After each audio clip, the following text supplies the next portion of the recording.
Welcome and thank you for joining the SBA First Quarter 2025 results. This call is being recorded. All participant audio lines are in listen-only mode. There will be a Q&A session at the end of prepared remarks. At that time, you can dial #2 on your phone to enter the question queue. With that, I'll turn the call over to Mark DeRussy, Vice President of Finance. Please go ahead. Thank you. Good evening, and thank you for joining us for SBA's First Quarter 2025 earnings conference call. Here with me today are Brendan Cavanagh, our President and Chief Executive Officer, and Marc Montagner, our Chief Financial Officer.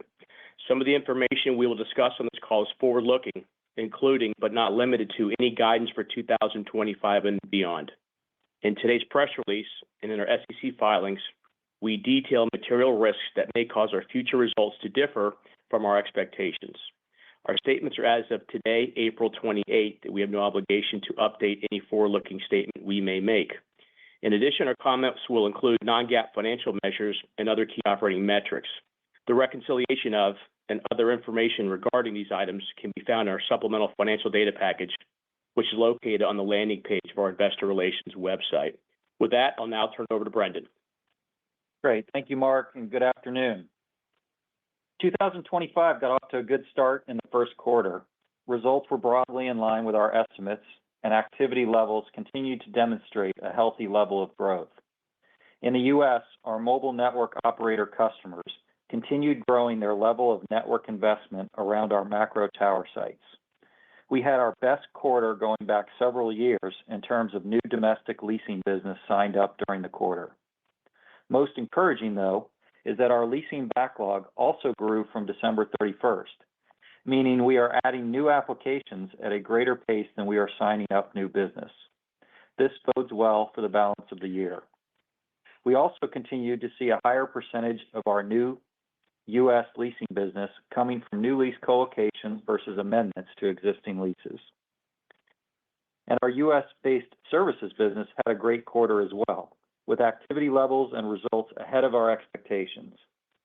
We also saw our new business backlog grow for services during the quarter.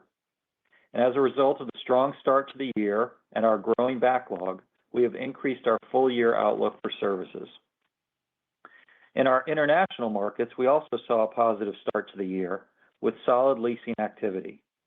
In addition, elevated CPI rates in some of our markets have presented the potential for better existing lease escalations during the year.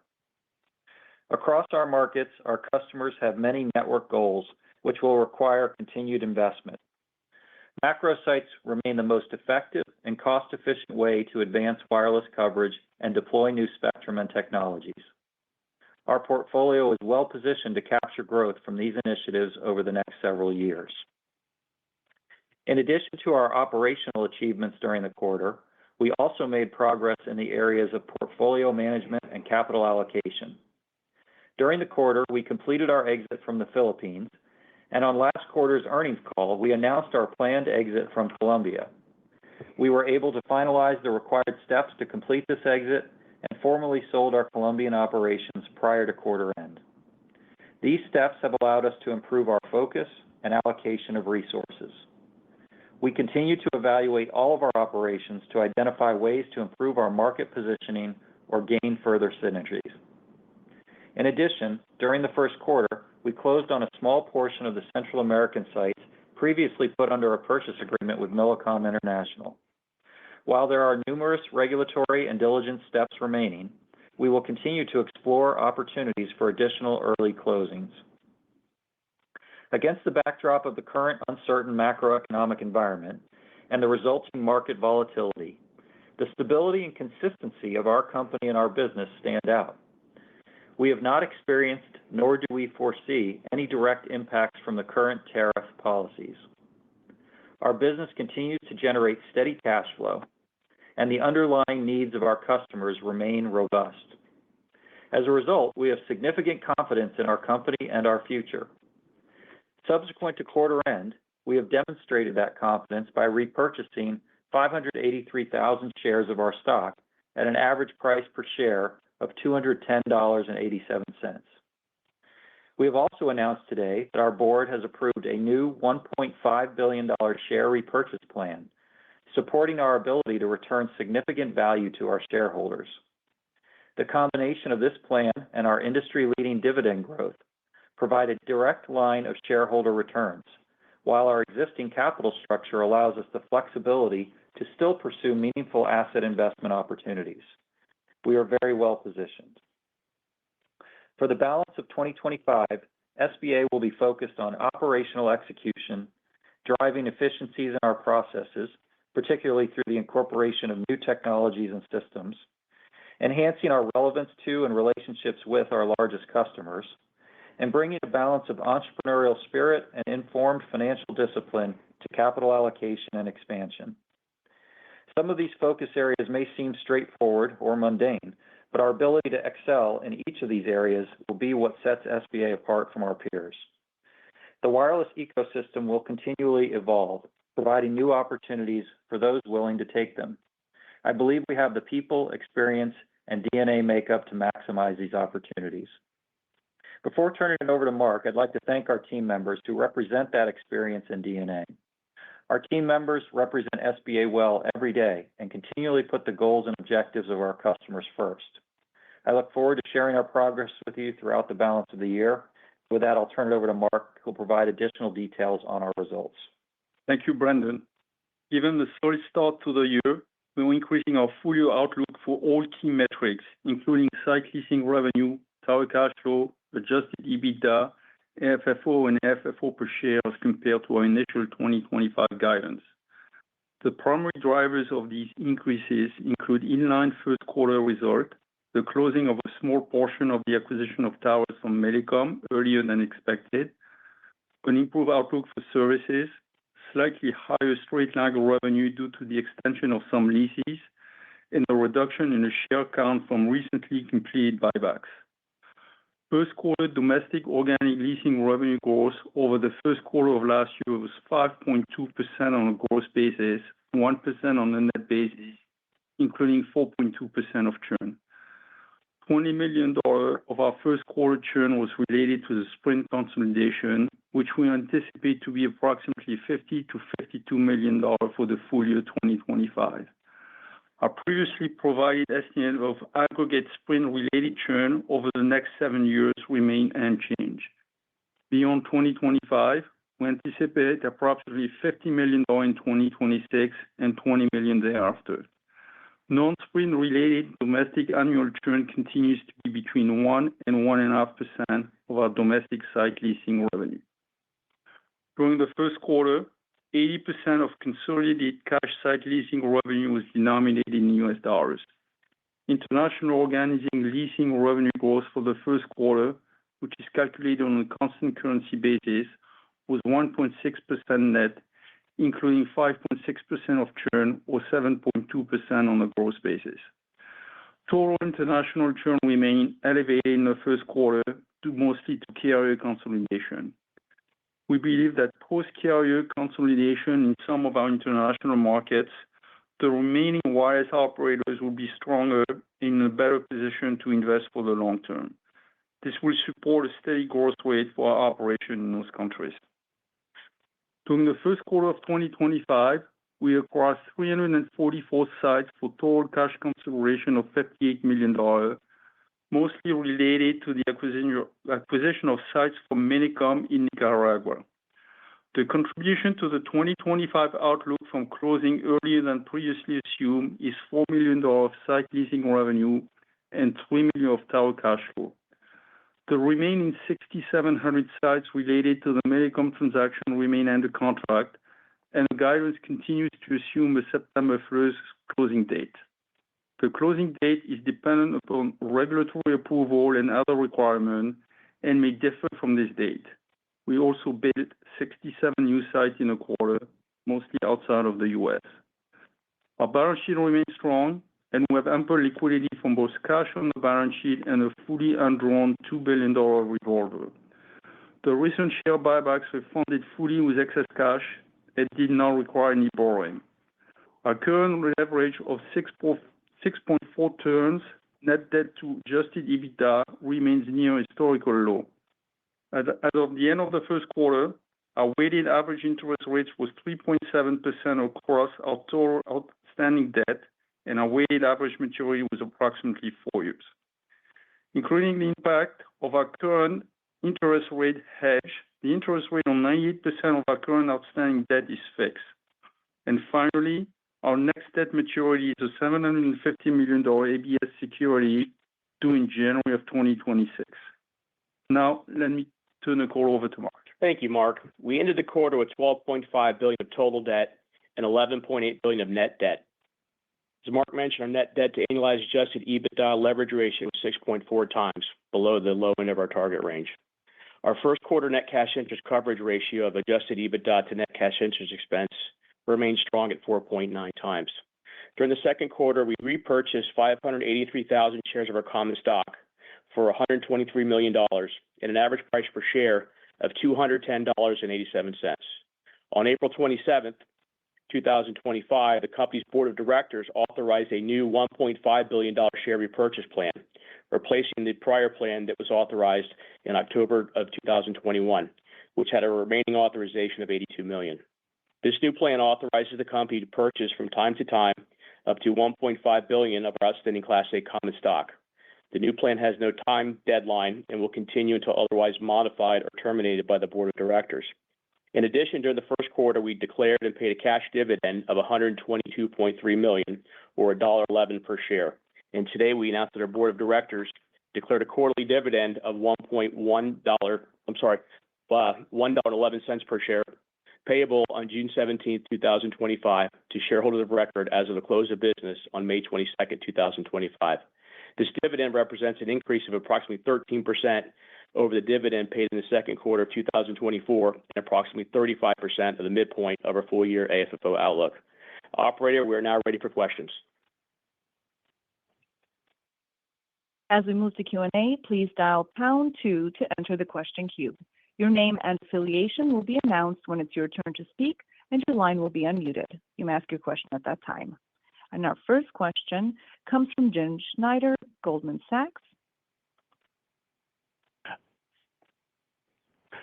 Good afternoon. Thanks for taking my question. Maybe first on the overall carrier environment, it sounds like fairly constructive commentary on the direction of travel here. Maybe just was wondering if you could comment on any updates in terms of carriers' plans in the U.S. and their willingness to devote any capacity to fixed wireless access as far as you can see at this point. And then secondly, on the capital allocation front, the buyback of $1.5 billion was encouraging to see. How are you thinking about just the overall environment for capital allocation at this point? Rates are obviously probably a little bit higher than you might have thought, 6, 9, 12 months ago. How are you thinking about the refinancing needs potentially for 2026 and the level of buybacks you'd want to do right now, and assuming nothing changes in the rates environment today? Thank you. Sure, Jim. So on the carrier environment overall, as you heard in our prepared comments and in our press release, things are generally pretty positive here in the U.S. There's a lot of work to be done. We're seeing a greater amount of leasing activity than we've seen over the last 2 years. So broadly, we feel very positive about that.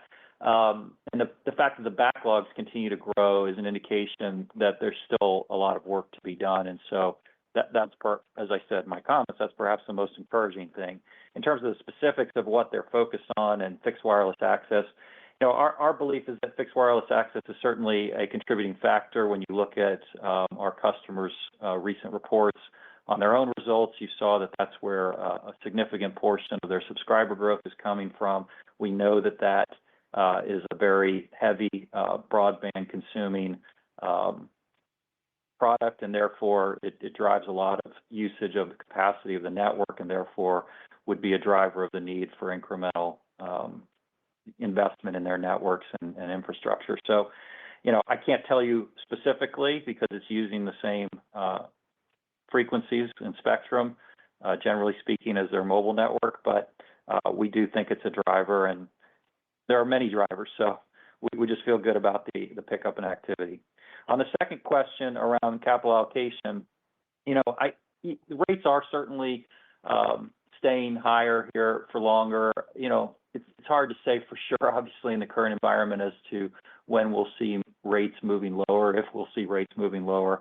But our positioning is very good. As you heard, our leverage position today is well below where we've historically carried our leverage balance. And as a result, that gives us a lot of flexibility. We did buy back shares because we saw the opportunity to do it here in April, as there was some dislocation around some of the announcements that were affecting the market more broadly. We took advantage of that. And I think if we see additional opportunities, we'll continue to take advantage of it. The new plan that was put in place by our board is evidence that we expect to be allocating capital towards share repurchases. But as we said in the past, you should expect that our approach to capital allocation should be really a mix of buybacks, new asset investments where we see good opportunities, and debt repayments in addition, of course, to our dividends. So it hasn't really changed, and we're pretty comfortable with our positioning to be able to be flexible and adjust as opportunities present themselves. Thank you. Sure. All right, moving on to Jonathan Atkin from RBC Capital Markets. And, Hey, John. thanks. So I was curious about, just given what you said about the current activity level, the backlog, where do you think you might end the year on a run rate basis for U.S. leasing? Any kind of approximate metrics you could share with us? Yeah, I mean, it's a little hard to say absolutely at this point because I got to see how things continue to build, but I certainly would expect to end at a higher level than we're at in terms of what we produced here in the first quarter. And that was approximately $9 million from new leases and amendments here in the U.S. I definitely expect to be higher than that when we get to the fourth quarter, but I'll refrain from giving an absolute number there until we see how the rest of the year progresses. And then secondly, was interested just where you stand in terms of the bilateral contracting relationships you have with major customers in terms of pay by the drink for things like amendments, co-locations, and just give us kind of a refresh on MLAs. Yeah, so we've not typically had the kind of holistic MLAs that you're referring to. We've always had master lease agreements in place with our customers, but they've usually been equipment specific in terms of how they've paid us for the use of our sites. The exception to that was the deal we did with AT&T a couple of years ago, which was more of a holistic approach. We're open to a holistic approach with our customers, but it really is just dependent on the specific give and take within the negotiations around those agreements. So, we'll just have to see how it goes. But at this point, the only true holistic agreement we have in the U.S. is the one that we signed with AT&T a couple of years ago. Thanks very much. Sure. Our next call comes from Batya Levi, UBS. Great, thank you. Couple quick questions. First, can you talk a little bit about what's driving higher network services business and versus what you had expected earlier in the year? And when we look at domestic churn, it looks like it's picked up a little bit, excluding Sprint. What were some of the drivers for that? And maybe on the M&A front, a couple of tower portfolios are available for sale in Canada. You have some exposure to the region there, slower growth market, but can you provide some color on how you would approach M&A in Canada? Thank you. Sure. So first question was on services and why it's growing faster than we expected.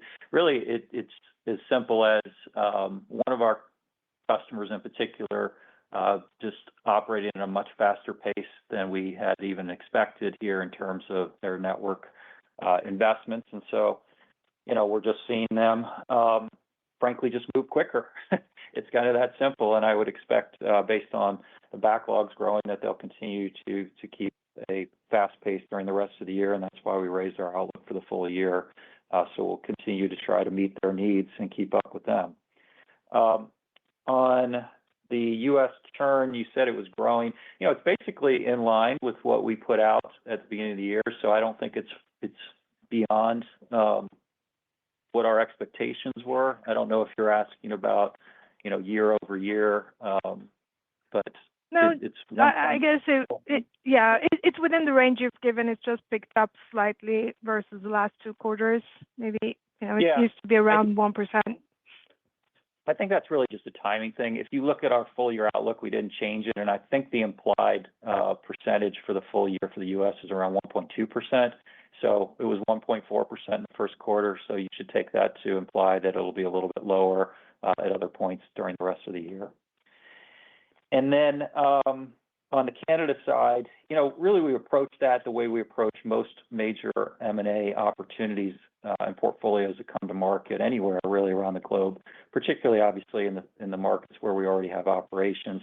We will look thoroughly at any of those opportunities, and if we can see value there and see it at a price point that we think makes sense and is competitive and is better, then we'll certainly will be interested in pursuing that.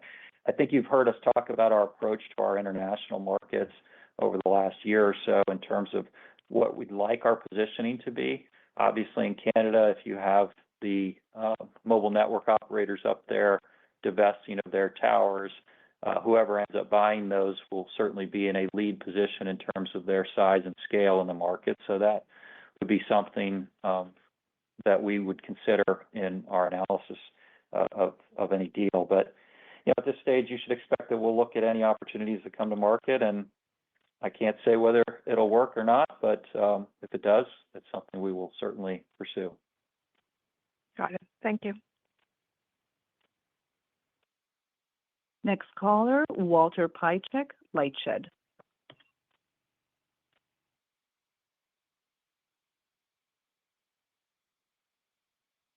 Walt? Mr. Piecyk, your line is unmuted. Please make sure your phone isn't muted. What about now? Hey, now I hear hear you. you now. Sorry about that. I guess I'll ask about our friends at Dish. I think there were some press reports about them wanting to lease or looking to lease their spectrum. I think it might have been some rural areas, so maybe there's no impact there. But in general, can you just characterize kind of what they've told you about some of their longer term plans, what role you may play, and then alternatively, I suppose, has there been any inbounds from cable companies who might be considering spectrum that's available in the market and want to redeploy on their own? I would guess that they want to do a little due diligence ahead of that to see what type of expenses that they want to take on. So, I mean, basically the same question about Dish. Yeah. Well, you're probably not going to love my answer because there's not a lot of detail to offer there. I'll take the cable one first. There really hasn't been much in the way of direct conversation. We talk to them periodically, but there's nothing really along the lines of what you just described. So I think until they have something firmer in hand, they frankly don't really need to spend a lot of time talking to the tower companies just yet. But we'll see if that develops. Can I just interject on that one before you go back to it? Sure. Even on CBRS, because I think Comcast has made mention, at least in some investor meetings, that the initial attempt with CBRS might have been tied to a vendor that didn't really deliver. They moved to, I think it was Samsung or something, and I know a lot of that's kind of in home, but I thought there was an opportunity, especially with the current FCC, to increase the power, ability of CBRS for them to start hitting towers. No even early indications of them looking to try and offload the rising expense at Verizon? Very limited, Walt. I mean, we have conversations with them. We've actually talked with them about CBRS over the years at various times. But, when I look at it from a materiality standpoint to us, it's really completely immaterial. Got it. And then on the flip side, like the Dish, what do you, have you seen this stuff about them leasing out spectrum in rural? Does that touch any part of your contract? And otherwise, what are they saying in terms of their intermediate term plans, let's call it? Yeah, at this stage, there hasn't really been any specific conversations in terms of the leasing. If they do lease their spectrum, their contract doesn't allow for that to change. It's in somebody else's hands. So there would have to be a conversation, and we've not had that conversation as of yet. In terms of just their broader commentary and feedback with us, we work pretty closely with them. They on the operations side are very clear about their desire to continue to pursue their standalone greenfield network. At this stage, obviously, things are much slower in terms of leasing activity with them. So we're hopeful that that changes, but at this stage, it's really, just meeting some very basic needs. There's some basic upgrades going on. They are signing a few leases here and there, but it's pretty small at this stage. So, I don't have much feedback for you there either, but I'll be interested to hear what they have to say on their call. Got it. Thanks. Sorry for the technical difficulties. No worries. Thanks. Okay, moving on to Michael Rollins from Citi. Thanks, and good afternoon. Two topics, if I could. So first, on the international front, just curious if you could share an update on how the visibility is trending for organic growth, as well as the churn dynamics, and specifically in Latin America, both for this year and over the next few years. And then second, I was just looking at the supplemental, and thanks for the refresh that I think you began on this last quarter. The supplemental, looking at the straight line revenue, and what caught my attention was the straight line revenue is negative this year for the first time in like 5 years and goes more negative next year. And so as these contracts on average are getting further into their life, does that increase the potential for some renewals? And is that something that could significantly just impact the way GAAP results look over the next few years that might be different than what the schedule is currently inferring? Let me try to answer that second one first while I'm thinking about it. I don't think so. I mean, basically, if you think about what straight line revenue is, it's essentially revenue that, from an accounting standpoint, we're booking, but we haven't actually received the cash. So eventually, it's going to all go negative and reverse out and end up at zero cumulatively. I think what you're seeing is that as we've had less new leases and moved further in terms of the dates and the timing of our portfolio as it gets more mature, you should expect that it would move back towards that sort of break-even point. Now, having said that, we are signing more new leases today, and perhaps that will have an impact. And as we, in some cases, extend out the length of the terms, we'll see some adjustments up. And actually, that did happen in the first quarter. We extended some leases out, so that pushes the timing. But I don't think that there's anything to be read into it other than just we're a more mature business and we're in a more mature place in terms of our life cycle with our biggest customers. So it's going to move up and down over time, but eventually, if you went to the end of time, it would be zero cumulatively. So the other question was on international, I think, Mike, right? Or organic growth and churn, is that what your question was on? Dynamics? Exactly. Yeah, the visibility into this year as well as into the next few years as you're managing through some of the Latin American churn dynamics. Yeah, we are, each market is a little different. And in some of the markets, we have experienced churn over the last few years due to consolidations, and we're pretty close to being on the other side of that. In a number of markets, we are on the other side of it. If you look across many of our Central American markets, you had that consolidation take place. You had most of the right sizing of those leases happen as a result of that. And so I think we're going to be in a good spot there. And actually, you're going to have carriers that are more interested in their network development and investing further in their networks. And therefore, we're going to actually see some pickup in activity in that area. In other spots, like in Brazil, we're really just kind of in the throes of the consolidation impacts and everything that comes with that. We talked about it a bunch over the last year or so. Everybody knows that Oi was replaced by the other three carriers taking a piece of them, each of them. But that leaves a lot of overlap and a lot of rationalization that needs to take place, and we're seeing that take place.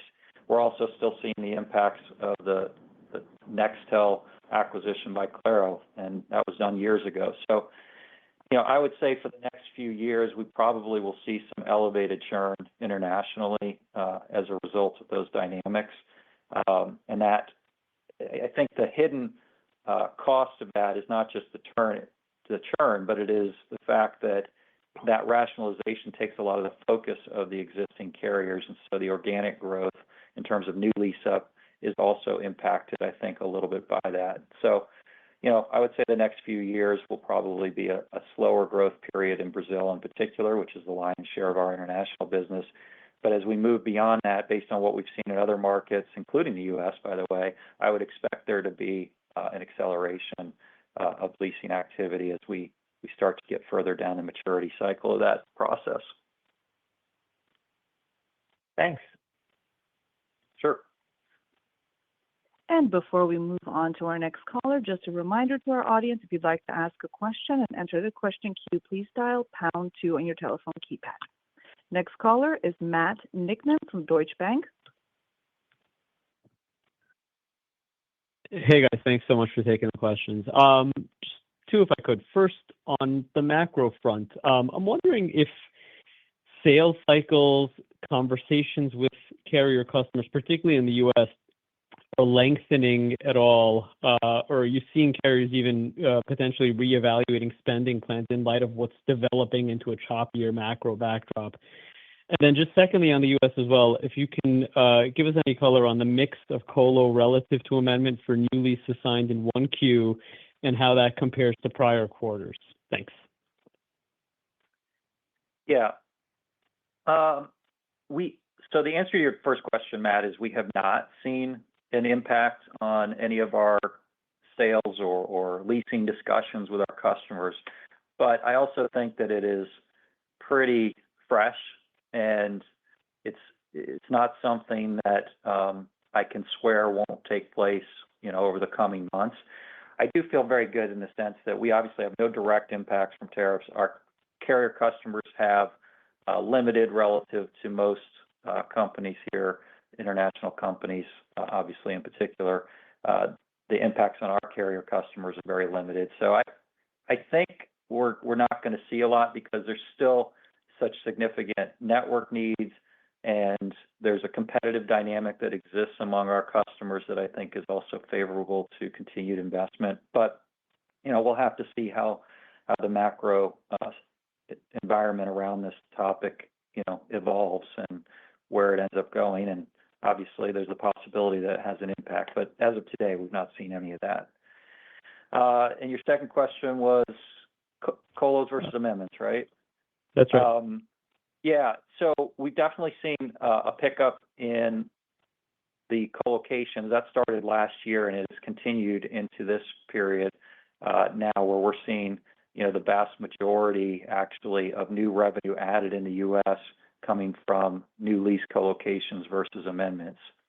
I don't actually have the percentage handy to give you, but that's something our team could probably provide to you in a follow-up call afterwards. But most of it is coming from new leases. And based on the backlogs and the way they're building, I would expect that to continue for the balance of the year.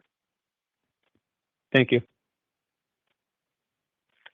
Our next caller is Nick Del Deo from MoffettNathanson. Please go ahead. Oh, thanks for taking my questions. First, Brendan, in your prepared remarks, you noted that driving efficiencies through new technologies and systems was a priority for the year. Can you expand on that at all? Maybe frame some of the areas that you're looking at, the sorts of savings that you're expecting? And then second, you decommissioned a lot of towers overseas this quarter. Is that all oil-related, or are there other drivers, anything we should be aware of there? And how should that trend in the coming periods? Sure.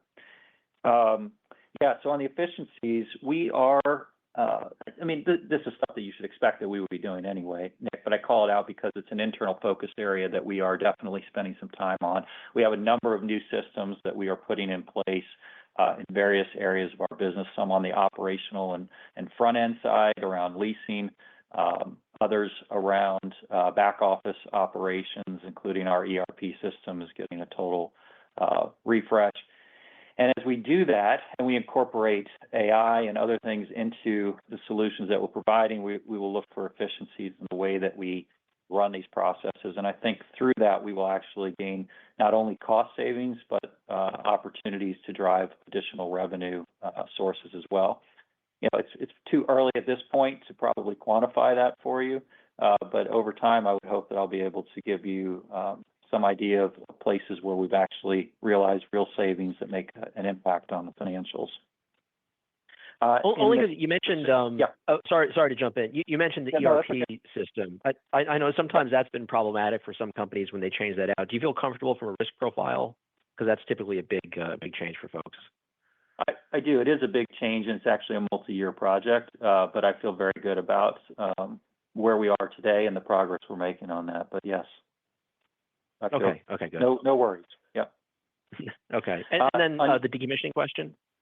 Yeah, the decommissioning. So, and just to be sure that we're clear, because you probably are looking at the total number for international, that includes the divestitures of Colombia and the Philippines, which took place. So just to be clear, that's the vast majority of that 451 sites. Okay.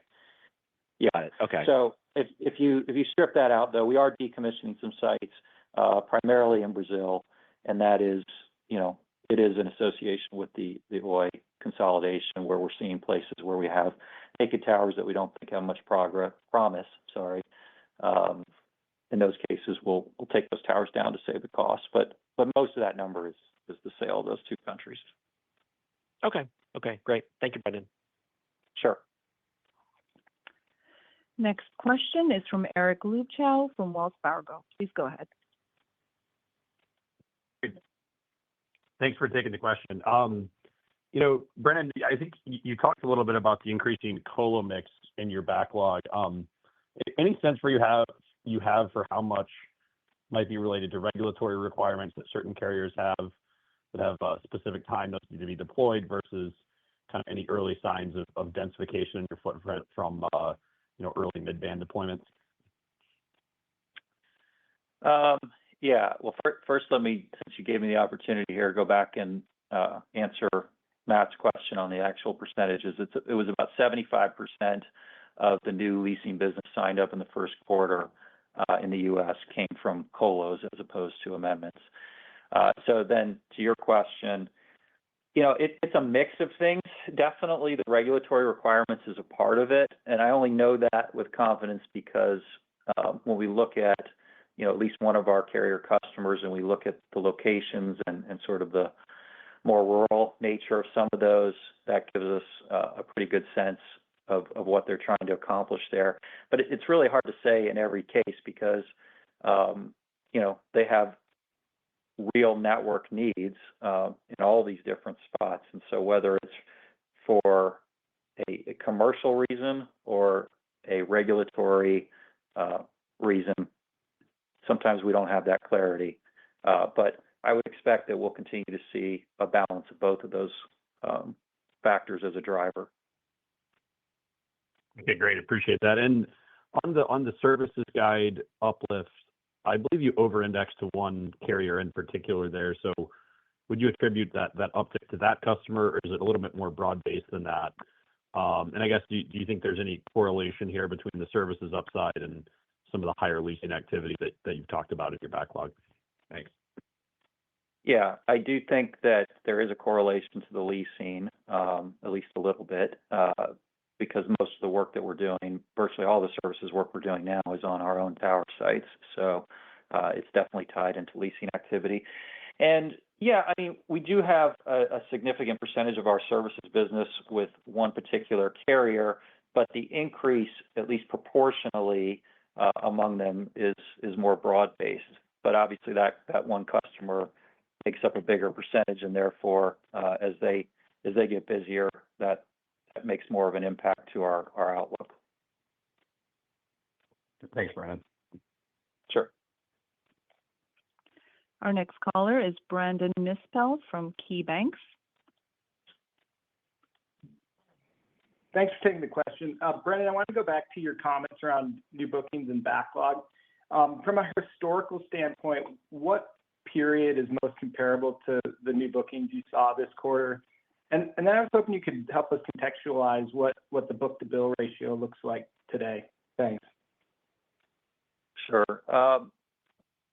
Yeah, I don't know if I could say absolutely, but it's been a couple of years. It's been over 2 years, I'd say, since we saw this level of applications that drive our backlog. So it's pretty good in terms of recent history. You know, we were pretty busy back in the 22-23 window, so it's probably as good as it was anytime since then. I'm sorry, Brandon, your second question?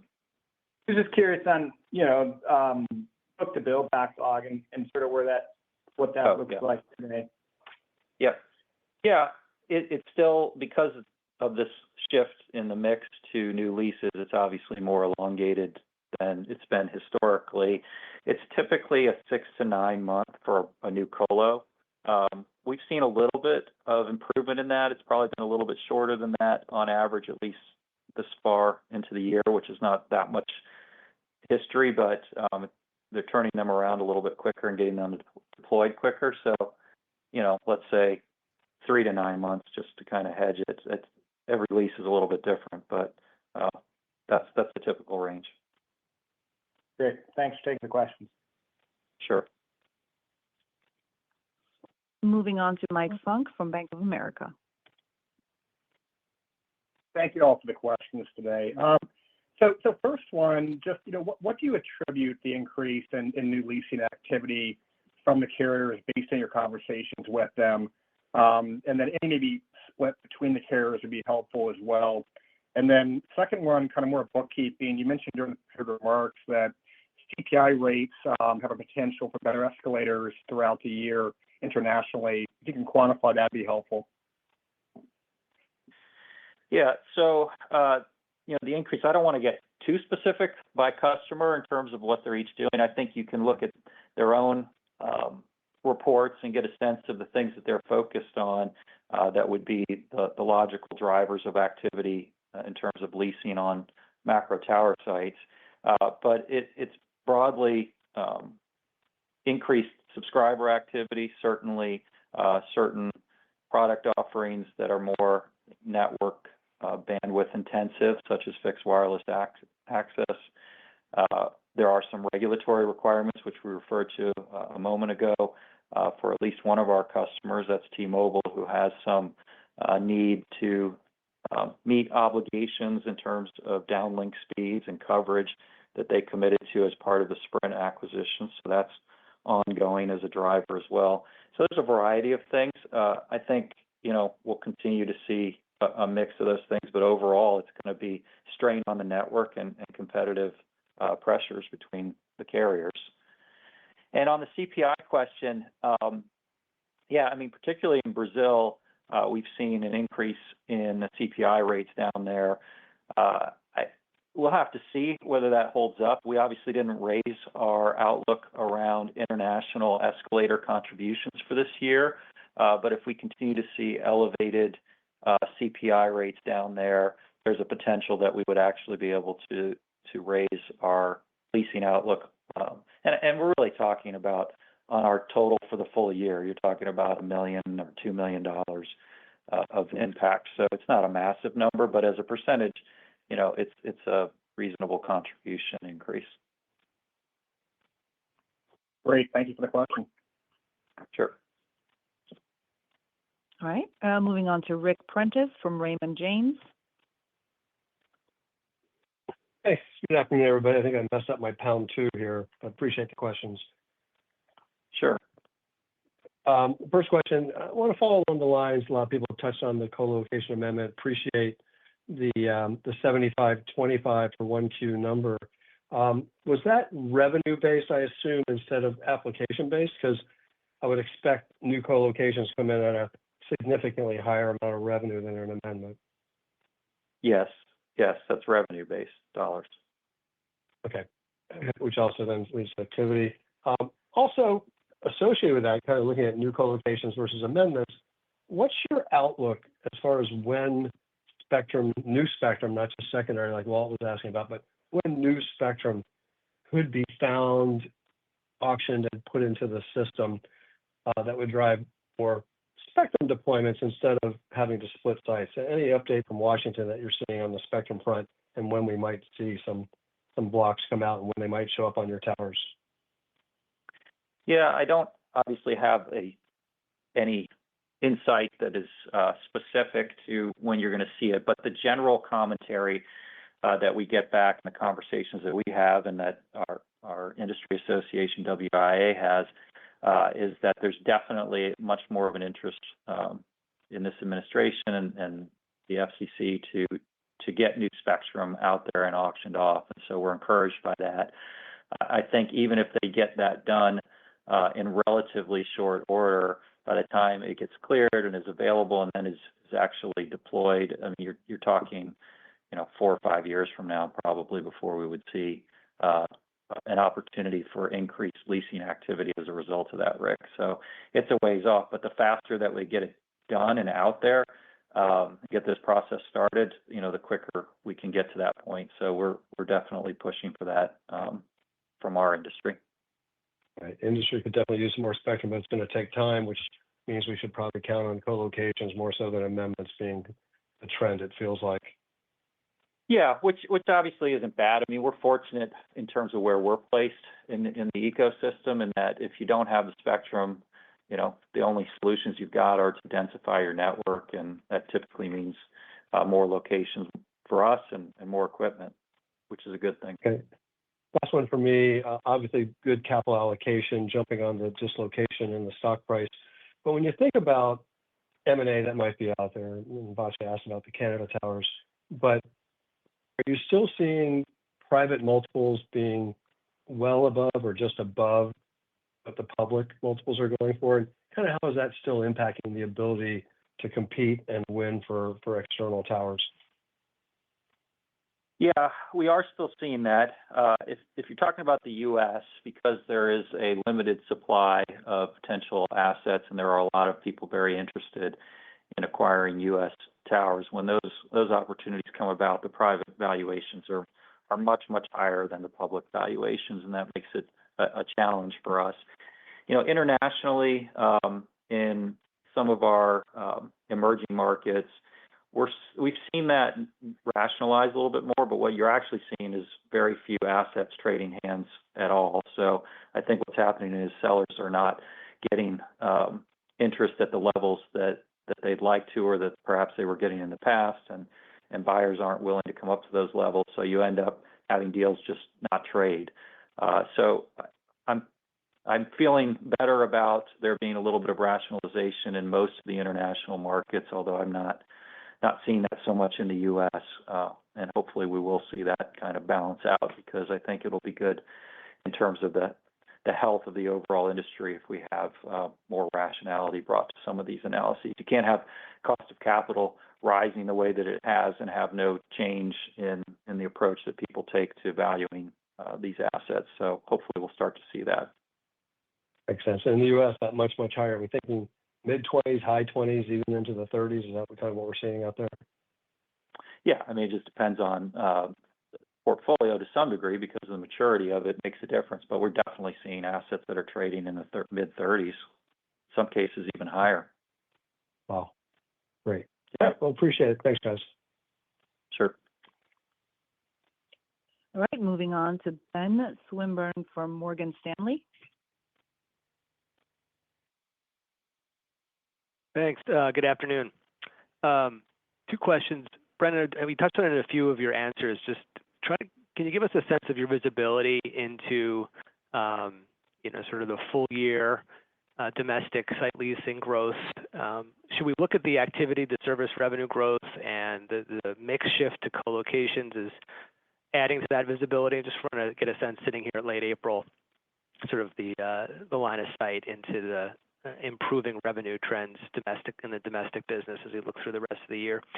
And then I just thought a little bit of housekeeping. Can you just update us on if there's any change to how we should think about the Millicom contribution to revenue and gross profit when the rest of the bulk of the acquisition closes assuming it closes September 1st? Thank you.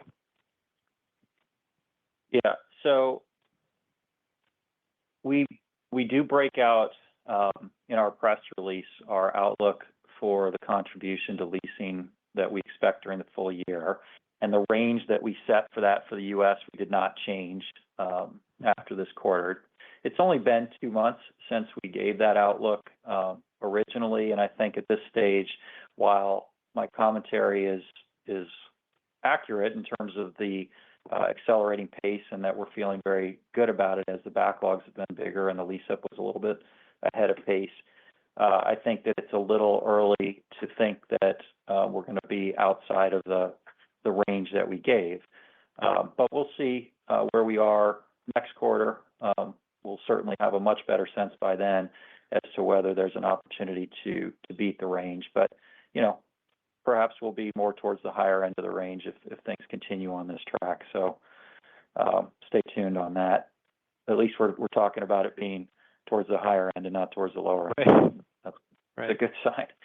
And then on the Millicom question, at this stage, the outlook that we put together originally hasn't really changed outside of the sites that we closed on early. Obviously, we adjusted for that. I don't know, Ben, if you're looking for something in particular, but basically what we laid out in terms of the total expectation when it's all said and done, that's still the same as what we put in our original press release when we announced that deal. No real changes there, but we'll be excited to get it done as soon as we can. Okay. The only change, I guess, is just part of that acquisition is closed already, right? Yeah, just a timing difference. So it's a fairly small piece of it. There were 320 sites that we were, and if we can close other pieces early, we'll do that too. I think there's not as great an opportunity to break off other pieces. This particular market, there was an opportunity to buy the asset separately as opposed to an entity, and so that allowed us to close a few early. But we'll see how it goes. If we can close them early, we'll do that. Great. Thank you so much. Thanks. Okay, moving on to Richard Chow from JP Morgan. To follow up on the services side, was the increase more in near-term activity, or is it just feeling more confident about the level through the year? And then also, how much more services revenue could you fulfill, or how much capacity do you have in that services business kind of from this 180 to 200 level? Well, the services, the increase in guidance for services is a mix of the contribution from the first quarter where we did a little bit better than we had anticipated when we set the original outlook, as well as the increased backlogs, which gave us some confidence that we will do better during the balance of the year versus our original projections as well. So it's really a mix of both of those. And on your question on capacity, I'm not sure what you're getting at. I mean, obviously, we've given an outlook for this year of now updated of 180 to 200. In the past, we have had even bigger years. A couple of years ago, we did almost $300 million in services revenue, high 200s. So we have the capacity in terms of our capabilities and scalability to handle increased volume if we can find the right work. And so if we see that opportunity, hopefully we'll continue to see it grow. But we're not restrained in terms of our capabilities or capacity. Great. Thank you. Sure. Moving on to Jonathan Chaplin from New Street. Thanks, guys. Just one clarifying question from me. So I think in the past, Brendan, you said that the 2.5 gigahertz and 3.5 gigahertz spectrum that the carriers have deployed on their sites is sort of 55 to 65% of sites. Is that of your sites or of their sites? The way I understood it initially was they're at sort of 55 to 65% of their sites, and they've still got a lot of growth to go. And I would have thought that would have translated into a lot more amendments still to come, as opposed to what you're seeing, which is the bulk of growth coming from new leasing. Yeah, no, it's when we give those statistics, we're giving it on their presence on our sites, the leases that we have with them on our sites. Yeah, it's not to their overall position. That's up to them to comment on. So, and the carriers are not balanced in terms of that. Obviously, T-Mobile is further ahead because they had 2.5 spectrum, well ahead of the other incumbents having their mid-band C-band spectrum. So it's a mix between them, and that perhaps is what's contributing to the shift of who's moving towards new leasing versus amendments faster. But either way, They're through on a consolidated combined basis, cumulatively, they're through about close to 60% of our leases with the three incumbents have been upgraded for mid-band spectrum. Got it. So wait, but and that's 60% of their sites. So they've done amendments on 60% of their sites for mid-band spectrum already, and so there's another 40% they could still do amendments on. As a group. When we're talking about their leases on our sites. Yep. Yeah. Okay. And so they're not doing incremental. But that's not where the activity is coming from at the moment. It's mostly coming from them putting equipment on new sites. Well, yeah. I mean, we're still signing a bunch of amendments, though, and the amendment activity is largely around that. It's largely 5G related upgrades. Yep. Perfect. Thanks for that clarification. Sure. Next caller, David Guarino from Gray Street. Yeah. Thanks. Hey, Brendan, going back to your comment on the transaction front, you said the bid-ask spread might be too wide for some deals to cross the finish line. Was that comment in reference to the past few weeks and the volatility we've seen, or is that something you've observed over the course of the year? Yeah, no, it's something we've observed really for the last year or so internationally, where you're seeing this. We've seen a number of potential transactions come to market, processes run. Some we participated in, others we have not, and there are a number of them that did not actually get completed. So it's been a dynamic that's been happening for the last year or so. Really, if you look at the timing of when cost of capital started to increase, sometime following on that time period, you started to see this dynamic. Makes sense. And then you had a comment in your press release talking about the business having very reliable cash flow amidst economic uncertainty, and that's definitely been true in the past. But since the tenant landscape's evolved since that, we've really had any sort of economic stress test. How should we think about SBA's portfolio performing if the U.S. economy were to hit a soft patch? Well, I think, David, if you look at it from a big picture standpoint, we produce a tremendous amount of cash flow. Our AFFO is about $1.4 billion a year.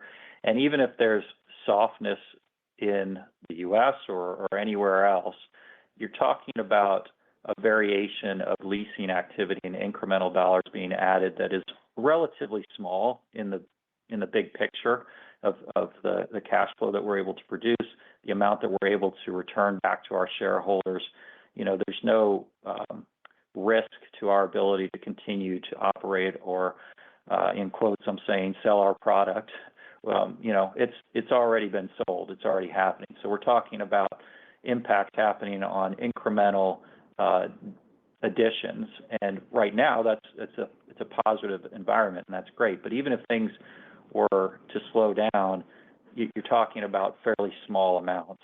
So my commentary is that compared to most businesses out there, the cash flow that we're able to produce can be relied upon. It is very steady and consistent, and that's a good place to be in an unstable environment. Good point. Thank you. Yep. Okay, moving on to our next and last caller, Ari Klein from BMO Capital Markets. Thanks for squeezing me in here.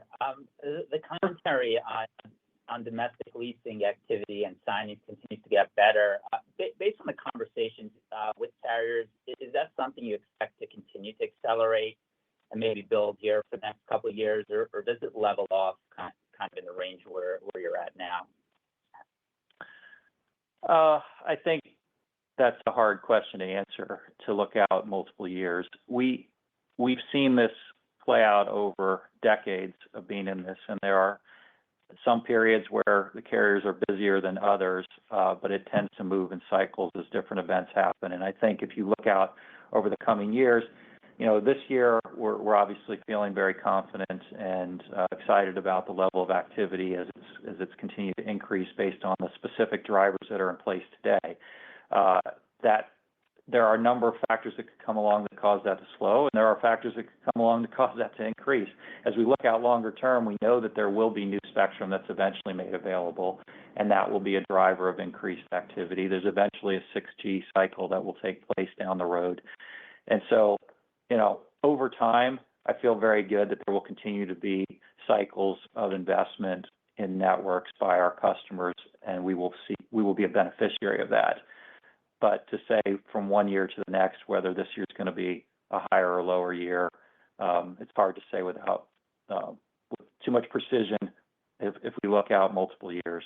So I'll just leave it at we'll see how it goes, but you should feel comfortable that there's always another cycle of something needed. Got it. And maybe if I can just kind of, moving that leasing activity to backlog, from backlog to leasing or to leasing revenue. I think one of the things is, the guide this year is, the midpoint is down a little bit from last year, despite the improvement in activity. Is that something when we look out to 26, we should expect that, decent ramp given how active you've been? Yeah, if we continue to see it move the way that it's moved thus far this year, and it stays with the same trajectory as we move through the balance of the year, that should be favorable to next year. Because that's the reason this year is down compared to last year, even though the activity is better this year than last year, is because there's a drag, there's a lag time between when you sign up these agreements and when they start to hit your financials. And so, we will see this benefit into the balance of this year, but particularly into next year as it carries over. Thanks for the color. No problem. Well, thank you all for joining the call today, and we look forward to reporting our second quarter results at the end of July. That concludes the SBA first quarter of 2025 results conference call. You may now disconnect.